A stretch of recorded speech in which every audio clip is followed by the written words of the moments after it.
ഇന്ന് ഞാൻ ഈ കഥയിലൂടെ നിങ്ങളോട് സംസാരിക്കുന്നത് മേയയുടെ ജീവിതം EFT മൂലം എങ്ങനെ മാറി മറിഞ്ഞു.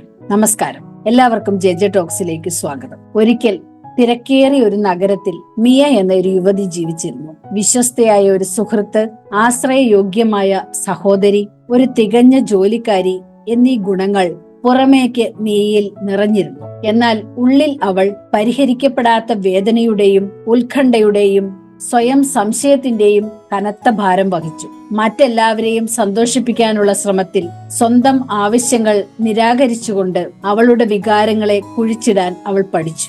എന്നാൽ രാത്രി വൈകി ലോകം നിശബ്ദമാകുമ്പോൾ ഭയവും പശ്ചാത്താപവും ഉത്കണ്ഠയും കൊണ്ട് അവളുടെ മനസ്സ് കലുഷിതമായിരുന്നു. ഒരു സായാഹ്നത്തിൽ ജോലിസ്ഥലത്തെ അതികഠിനമായ പ്രവർത്തനത്തിന് ശേഷം മേയ്ക്ക് തന്റെ കണ്ണുനീർ അടക്കാൻ കഴിഞ്ഞില്ല. അവളുടെ മനസ്സിന്റെ ഭിത്തി അടയുന്നതായും അവൾ അതിൽ കുടുങ്ങിക്കിടക്കുന്നതായും അവൾക്ക് തോന്നി. ഒരു പരിഹാരത്തിനായി നിരാശയോടെ അവൾ തന്റെ ഫോൺ സ്ക്രോൾ ചെയ്യാൻ തുടങ്ങി. അവൾക്ക് ആശ്വാസം ലഭിക്കുന്ന എന്തെങ്കിലും ഉണ്ടോ എന്നവൾ അന്വേഷിച്ചു. അപ്പോഴാണ് അവൾ ടാപ്പിംഗ് അഥവാ ഇമോഷണൽ ഫ്രീഡം ടെക്നിക് എന്നതിനെ കുറിച്ച് പ്രതിപാദിക്കുന്ന ഒരു വീഡിയോ ശ്രദ്ധിച്ചത്. എന്താണ് EFT? ആകാംക്ഷയോടെ അവൾ ആ വീഡിയോ കണ്ടു തുടങ്ങി.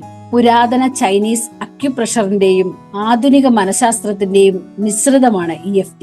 അവൾക്ക് ആകാംക്ഷയായി. EFTയുടെ ആശയം വളരെ ലളിതമായിരുന്നു. ഒരു നെഗറ്റീവ് വികാരത്തിലോ മെമ്മറിയിലോ ശ്രദ്ധ കേന്ദ്രീകരിക്കുമ്പോൾ ശരീരത്തിലെ നിർദ്ദിഷ്ട മെറീഡിയൻ പോയിന്റുകളിൽ ടാപ്പ് ചെയ്യുന്നതിലൂടെ നിങ്ങൾക്ക് അതിൽ ഘടിപ്പിച്ചിരിക്കുന്ന വൈകാരിക ചാർജ് റിലീസ് ചെയ്യാൻ കഴിയും. മിയയൊന്ന് സംശയിച്ചു. ഇത് വളരെ ലളിതവും എന്നാൽ വിചിത്രവുമായി അവൾക്ക് തോന്നി. എന്നാൽ നിരവധി ആളുകൾ EFTയിലൂടെ തങ്ങളുടെ ആഘാതവും ഉത്കണ്ഠയും സംശയവും തരണം ചെയ്യുന്ന പങ്കിടുന്ന കഥകൾ കണ്ടപ്പോൾ അവളുടെ ഹൃദയത്തിൽ നിന്ന് ആരോ മന്ത്രിക്കുന്നത് പോലെ അവൾക്ക് തോന്നി. ഒരുപക്ഷെ തനിക്കിത് പ്രയോജനപ്പെട്ടാലോ? പിറ്റേന്ന് രാവിലെ തന്നെ മിയ ഇത് പരീക്ഷിക്കാൻ തീരുമാനിച്ചു. അവൾ ലിവിംഗ് റൂമിലെ തറയിൽ ഇരുന്നു. കണ്ണുകൾ അടച്ച് വീഡിയോ നിർദ്ദേശിച്ചതുപോലെ മെറീഡിയൻ പോയിന്റുകളിൽ ടാപ്പ് ചെയ്യാൻ തുടങ്ങി. അവളുടെ പുരികം, കണ്ണിന് താഴെ, കണ്ണിന്റെ വശങ്ങളിൽ, താടിയെല്ലിൽ, കൈയുടെ വശങ്ങൾ എന്നിങ്ങനെ. സത്യമെന്ന് തോന്നുന്ന ഒരു പ്രസ്താവനയോടുകൂടിയാണ് അവൾ അത് ആരംഭിച്ചത്. എനിക്ക് അമിതമായ ഭയവും ഉത്കണ്ഠയും മാനസിക സമ്മർദ്ദവും അനുഭവപ്പെടുന്നു എങ്കിലും ഞാൻ എന്നെ തന്നെ ആഴമായും പൂർണ്ണമായും അംഗീകരിക്കുന്നു.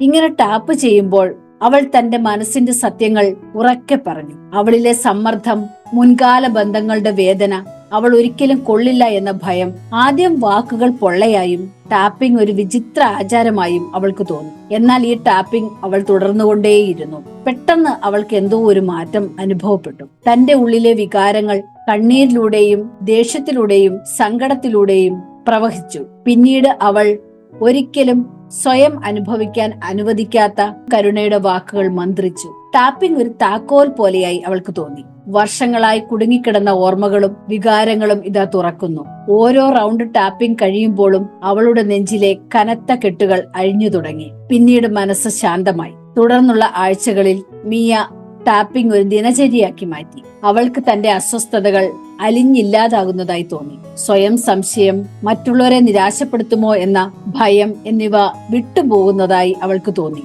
പതിയെ പതിയെ ഭൂതകാലത്തിന്റെ ഭാണ്ഡക്കെട്ടിന്റെ ഭാരം കുറയുന്നതായി അവൾക്ക് തോന്നി. ഒരു ദിവസം മേയുടെ സഹോദരി സാറ ഈ മാറ്റം ശ്രദ്ധിച്ചു. നീ വളരെ വ്യത്യസ്തയായിരിക്കുന്നുവല്ലോ, എന്താണ് കാരണം? സാറ അവളോട് ചോദിച്ചു. മിയയാകട്ടെ ആകാംക്ഷയോടെ പറഞ്ഞു, എനിക്കിപ്പോൾ സന്തോഷമുണ്ട്. പിന്നീട് അവളുടെ കണ്ണുകൾ ഈറനണിഞ്ഞു. എനിക്കിപ്പോൾ ഒന്നിനോടും സങ്കടമില്ല, നന്ദി മാത്രം. വർഷങ്ങൾക്ക് ശേഷം മിയ ആദ്യമായി സ്വതന്ത്രയായി. ടാപ്പിംഗ് അവളുടെ പ്രശ്നങ്ങളെ മാന്ത്രികമായി മായിച്ചില്ല, പക്ഷേ അത് അവൾക്ക് ധൈര്യവും അനുകമ്പയും നൽകി. വൈകാരിക സ്വാതന്ത്ര്യം പൂർണ്ണതയുള്ളതോ ഒരിക്കലും വേദന അനുഭവിക്കാത്തതോ അല്ലെന്ന് അവൾ മനസ്സിലാക്കി. അവളുടെ യാത്രയുടെ ഓരോ ഭാഗം അനുഭവിക്കാനും സുഖപ്പെടുത്താനും സ്വീകരിക്കാനും അനുവാദം നൽകുന്നതായിരുന്നു അത്.